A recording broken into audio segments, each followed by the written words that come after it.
Cambuur liep het mij vertrouwen ta na de eerste wedstrijd in de tweede ronde van de play-offs. Snijn is in Ljouwert de Graafschap de tegenstander. Ze waren een zondje in de Eredivisie en dus leidt de druk bij Harren. Voor een Eredivisieclub is het altijd van ja, wij hebben veel te verliezen in de zin van de Eredivisie. Maar daarnaast staat er ook financieel natuurlijk het nodig op het spel wat verlies betreft.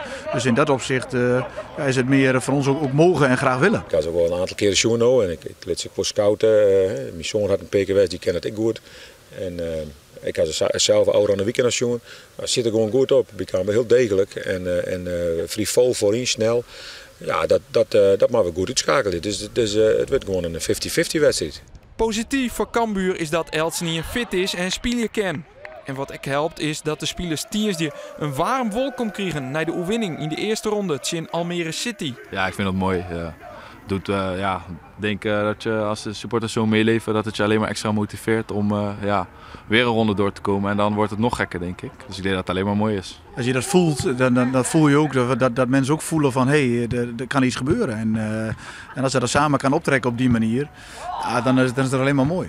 Nog even naar de Graafschap. Henk de Jong had de oranje dagen een heel soort vragen hoorn of er wel op de bank zitten mat sinds zijn toekomstig werkjouwer Cambuur. Dat is voor de dragster net onnodig. Hij had benam een heel soort nocht on de wedstrijd. Ja, het is een speciale wedstrijd natuurlijk. Hè. De Cambuur is mijn oude club en mijn eigen club. Maar ik was in Heerenveen spelen, dat is in Friesland. Ik ben een Fries. En dat is een speciale wedstrijd. Nou, dat heb ik goed in, dus met alle vertrouwen.